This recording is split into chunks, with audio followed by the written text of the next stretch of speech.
Em um vasto e vibrante reino da floresta, uma formiga chamada Antônia se apaixonou perdidamente por um imponente elefante chamado Elefante.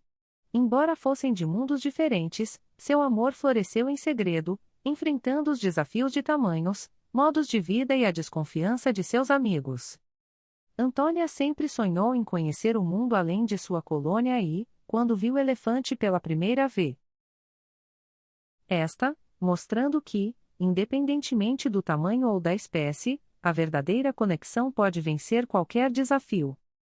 E assim, com coragem e amor, Antônia e Elefante aprenderam que, mesmo em um mundo que muitas vezes parece estar dividido, a união e a compreensão podem criar laços impossíveis, mas reais, de amor.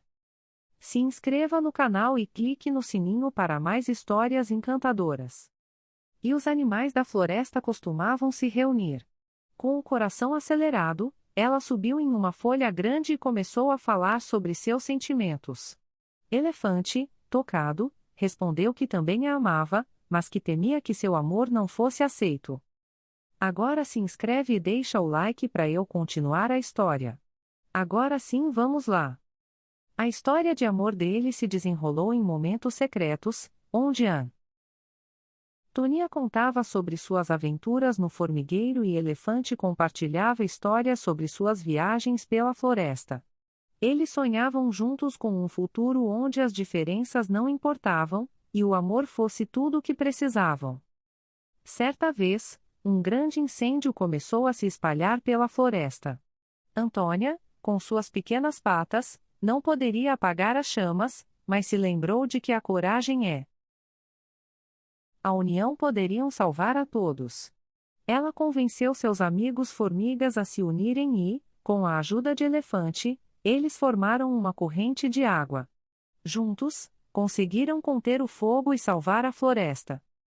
Depois desse dia, os outros animais perceberam que o amor entre Antônia e Elefante era forte o suficiente para superar qualquer barreira. Eles se tornaram um símbolo de amor e amizade na flor. Ficou encantada por sua força e gentileza. Para Elefante, o pequeno coração de Antônia era uma luz em sua vida, lembrando-o da beleza nas pequenas coisas. No entanto, as diferenças físicas e sociais entre eles eram um obstáculo quase intransponível. Em uma noite estrelada, Antônia decidiu que precisava confessar seu amor a Elefante. Ela organizou uma reunião sob uma grande árvore, onde